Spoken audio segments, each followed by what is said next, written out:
Hello, everybody. This is the Monday Night Pod. Tyler Fensky. We're going to be concluding our study this week in Psalm 54. For those of you that are listening that aren't familiar with the circumstances that David was going through during the psalm, he was on the run from Saul, and he came up across the people of Keilah. The Lord told David to save them from the Philistines. They were under attack from the Philistines, and the Lord told him, hey, help them out with this. So he ends up routing them really well, and Saul ends up hearing about where he was, where he was, and ends up gaining ground on him. David inquires of the Lord and asks if the people of Keilah are going to hand him over to Saul, and the Lord says yes, they will. So it's pretty interesting. The people that he just helped out were going to turn on him just like that. So he goes on the run again. Eventually, Saul figures out where he is and comes up to the point to where he's on one side of a mountain, Saul's on the other side, closing in on him. And from that point, the Lord orchestrates it to where the Philistines start raiding the land, and Saul hears of that and has to go attend to that instead of continuing to hunt down David. So David's delivered from that trouble, and I think we get really good insight, and there's really good takeaways of David's mindset and just some action steps he took through prayer through these first 5 verses. Starting with verse 1, it says, "Save me, O God, by your name. Vindicate me by your might. Hear my prayer, O God. Listen to the words of my mouth. Strangers are attacking me. Ruthless men seek my life. Men without regard for God. Surely God is my help. The Lord is the one who sustains me. Let evil recoil on those who slander me. In your faithfulness, destroy them." Yeah, that was the verse that we went over in depth last week, was that verse 5, "Let evil recoil on those who slander me, in your faithfulness, destroy them." You made the point tonight of just talking about the aspect of prayer throughout this dynamic here in Psalm 54. Where David's saying, "Hear my prayer, O God, listen to the words of my mouth." And then you also talked just about gratitude tonight. And you read this section here in Psalm 54 where it says, when the Ziphites had gone to Saul and said, "Is not David hiding among us?" Now, you made the point there that that Saul is closing in on David here at the end of chapter 23, and then a messenger comes to him and says, "Come quickly, the Philistines are raiding the land." So Saul breaks off the pursuit of David and goes out to meet the Philistines. Then you got, right after he returns from pursuing the Philistines, he gets more information about David and resumes the pursuit there in chapter 24. And then again in 26, it's right back to the same thing where the Ziphites again go to Saul and say where David is hiding. So it's kind of like this, if you're David, you could almost feel like you're on the hamster wheel a little bit. It feels like this is just a constant issue here and constant problem where, went from Saul, you're working with Saul, right? Mm-hmm. That's literally your boss, your coworker, all the above. He tries to kill you. He tries to literally drive his spear through you and into the wall. You dodge it, run away, and then he sends men to your house to kill you. You escape that. Now you're out on the run in the desert, and you got, the Ziphites multiple times, giving your location to Saul, and the discouragement that would come with that. You made, good points tonight about just his, seeking the Lord with just prayer and encouragement, and then also just that gratitude, where, thanking God for his help throughout this, of not becoming just, getting stuck in self-pity. Mm-hmm. That can poison your food, as they say, right? If you got people around you that are turning you on to just self-pity or looking at the past and things like that, that'll just, poison your mind. Mm-hmm. But you don't see him descending into that self-pity at all. You see him just building it around prayer and thankfulness through this. That at every turn, even though it's like almost being on the hamster wheel here, mm-hmm. It's like God is getting him out of this trouble, even though it's still remaining. God is getting him out of that and bringing him through it. Yeah. Something from Proverbs 13 always stuck out to me. It says, "Hope deferred makes the heart sick, but a longing fulfilled is a tree of life." And like you said, David was a man after God's own heart, and his ability to just keep the perspective of, "I will see the goodness of the Lord in the land of the living." Just that mindset, I think, delivered him from adversity that would break 99.9% of people, and I think most Christians, just the amount of trouble and the amount of stress, the amount, just one, like you said, he's on the hamster wheel, one thing after another. When you have hope in the Lord, it's like that's the constant and ultimate light at the end of the tunnel that can just will you through any situation. When the human body, the human being is able to see the end in sight, there's just something that the Lord created in us to where when our spirit's invigorated, it's like there's nothing that could stop us. We'll get to the finish line. We'll get to the end of this, and it's really encouraging to me to see David had that perspective. He kept seeking the Lord. He kept hope in the Lord. And it's like he had a powerful testimony from that over and over and over again, just that opportunity to have gratitude and give thanks to God in verse 7 here in chapter 54. For he has delivered me from all my troubles, and my eyes have looked in triumph on my foes. I have triumphed. I've been delivered. It's like, keep hope and keep going and keep the faith. The Lord's working it all for your good. It might not make sense right now. It might disappoint you in the moment. You might not feel like it, but if you can stay faithful and know that every good and perfect gift comes from above, the Lord's working it all out for the good of those that love him. David for sure loved him, and his heart was pure in that. It's like, just keep going and know that the Lord's not just going to leave you hanging. He's not going to let you hang dry. It's like he has good things prepared for you, and he'll help you see you through it. So just keep hope, keep the faith. That spirit of gratitude. I'm always going to find something to be grateful for. I know the Lord's in control, and through that, it's like you get to see, deliverance and victory. You get to have triumph at the end of the day. Yeah, you think about the life of David, and David was selected because of his heart. Character, his heart, right? And even going back to when he's anointed king, right? And, Samuel, sees the brother, right, Eliab, and says, surely the Lord's anointed stands here before the Lord. But the Lord said to Samuel, do not consider his appearance or his height. For I rejected him. The Lord does not look at the things man looks at. Man looks at the outward appearance, but the Lord looks at the heart. And then these other brothers pass by as well, and it's not this one. It's the one who's the youngest, who's still tending the sheep, who the Lord had identified as a man after God's own heart, and that's who he had then selected to shepherd his people Israel, right?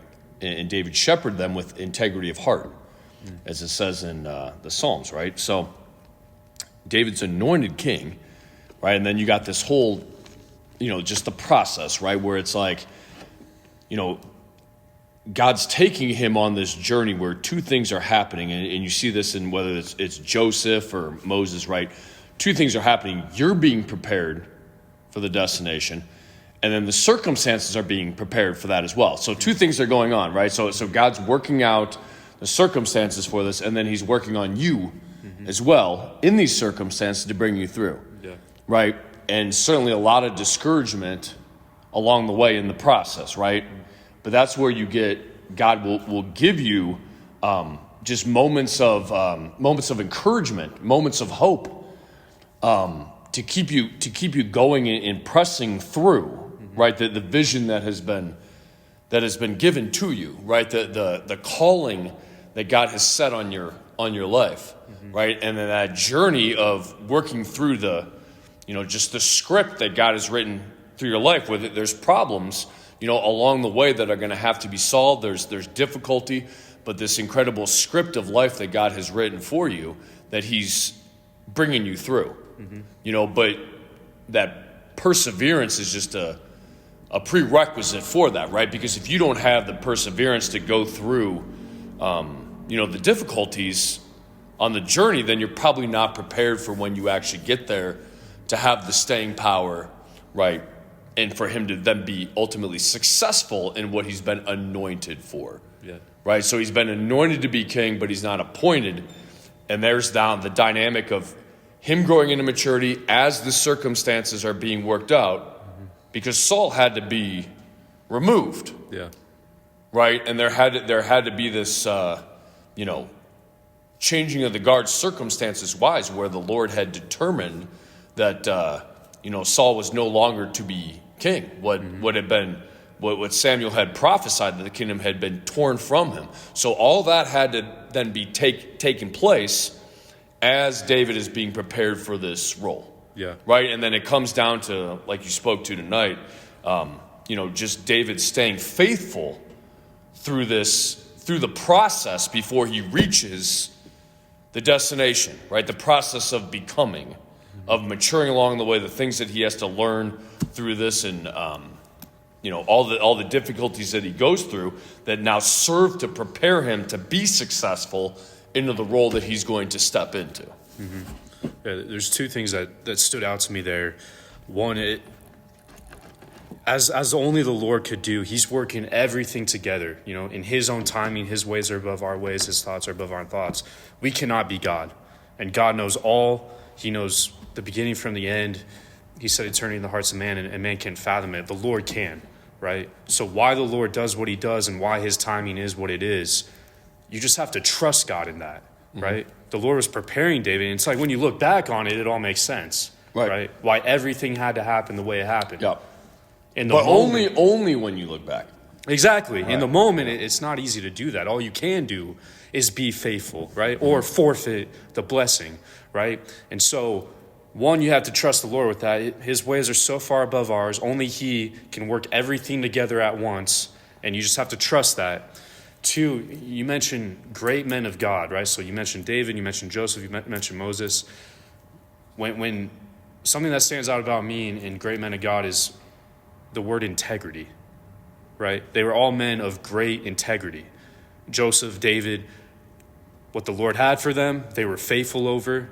They sought the Lord. They were continuous in their prayers of the Lord, like in the way that you have to be when the Lord's taking you through the process, right? You have to be persistent with it because of the Lord's timing, right? I think of Luke 18, with the parable of the persistent widow. It's like, if you can just keep coming to God and be consistent in that, it's like, okay, it's only a matter of time before his will is coming together, right? But there is that aspect of, I'm going to stay in integrity, right?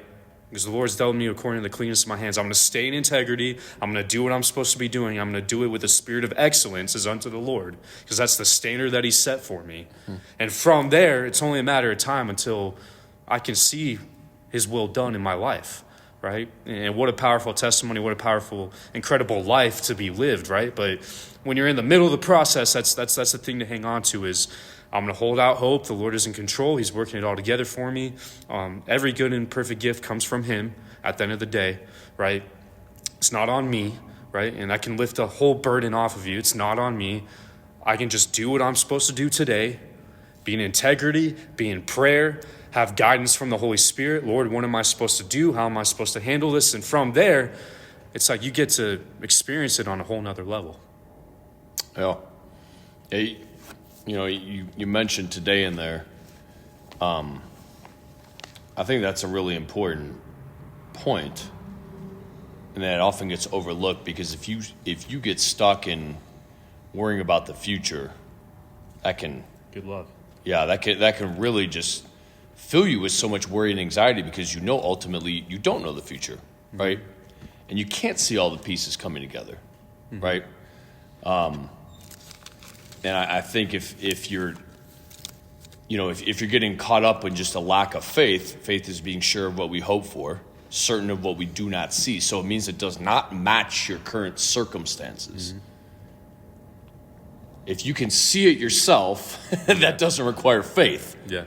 Right? I know that I'm a man. I know that I know that I live in Las Vegas, right? I know all these things about myself. I don't need faith to know those things, right? Faith is, understanding things that I cannot see with the current circumstances and the current facts of my life, right? But in worrying about the future, I think you can really get just a lot of worry and anxiety, because what Jesus, teaches in Matthew 6, I think is, such an just important thing for day to day, right? Because, Jesus says, talking about worry and anxiety, right? Do not worry, saying, what shall we eat? What shall we drink? What shall we wear? Right? Verse 34, do not worry about tomorrow, for tomorrow will worry about itself. Each day has enough trouble of its own. Each day has enough trouble of its own. Yeah. So it's like, just get today right. Get today right, And then when you get to tomorrow, now get that day right again. You know, just talking to a younger athlete in here about that the other day, right? Where he's just, very worried about college and how's that going to shake out and this school and that school. And, and it's like, of course, it's natural to worry about the future, but it's like, okay, just today, just get today right? Do it what you can do today, build upon that, right? And it's going to stack for you over time. So I think if you're in that process, like we're talking about here with David from Psalm 54, where, just being on the run from Saul and nothing about his current circumstances would match this, that he's been anointed king, right? It seems like it's only brought a lot of trouble to his life from that point, right?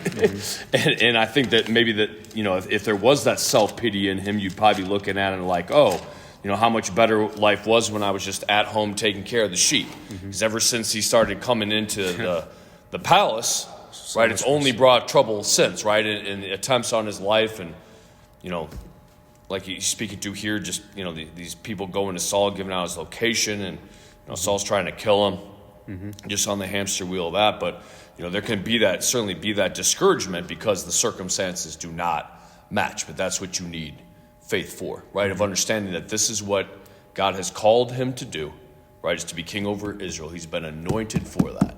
Yep. Right? And now it's just a matter of him being prepared for that, God preparing him for that. At the same time, the circumstances are being prepared for him. And that all comes together. And all he's being called to do is just each day be faithful. Right? And he does an excellent job of that top to bottom. And, God works it out for him. Yep. Just to piggyback off of that, and in conclusion tonight, this is from Philippians 4, verse 6. It says, "Do not be anxious about anything, but in everything, whether big or small, no matter what, everything, by prayer and petition, with thanksgiving, gratitude, with thanksgiving, present your request to God." And if we do that, don't be anxious. In everything, in prayer, with thanksgiving, petition, present those requests to God. And if you do that, verse 7, it says, "And the peace of God, which transcends all understanding, will guard your hearts and your minds in Christ Jesus." Right? I think David was a great example of that. In great conclusion, if we can take that mindset into, everything that's weighing on us, whatever we're facing today, and just focus on that, like Fensky said, we'll be all the better for it. So that's Psalm 54. Next week we'll be starting our study into Psalm 55. This is the Monday Night Pod. Tyler Fensky.